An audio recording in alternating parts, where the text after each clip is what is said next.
Nandito na naman kami, mag-food trip sa isang tabi. Charet.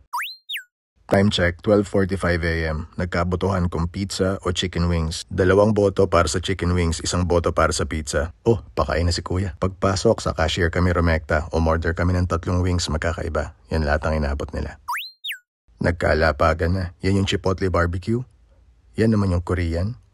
At eto naman yung mango salsa. Alright wings, come to papa. Chicken wing toast. Ang sarap nitong mango salsa. Medyo naughty siya kasi mapaglaro sa dila. Malalasahan mo yung tamis mula sa mango syrup, yung asim mula sa kamatis, yung alat mula sa manok at konting anghang mula sa sibuyas. Ang masasabi ko dito overall, patok. Itong Chipotle barbecue, kalma lang yung sauce niya. Hindi naghuhumiyaw para magpakilala na barbecue sauce ako. Maaaring ako lang pero hindi talaga ako mahilig sa barbecue flavored things. Napepekeyaan kasi ako. Pero ito, okay to. Ganda rin ang pagkakaluto, madaling humihiwalay yung laman sa buto. Sobrang init lang kaya nabitawan ko. Itong Korean flavor nila, mas lasa mo yung alat at tamis. Kung hahanapin mo yung gochujang, hindi kayo makikita. Mas sweet soy to than Korean. Army Navy, sisiw pa to ah. Charet, maaaring isolated case to, pero dapat standard parate. Kasi nagbabayad ng buo yung bumibili. Just saying, kung pagkakaprito ng manok ang pag-uusapan, mas matigas to sa Blake's, mas malambot sa Yellow Cab. Kumpara sa dalawa, ito yung may pinakamaganda at mas nakakawiling lutong. So far, yung mango salsa ang pinakamasarap na flavor na natikman ko. Pagdating naman sa presyo, mas mura ang Blake's dito. Ito kasi, 6 na piraso, 340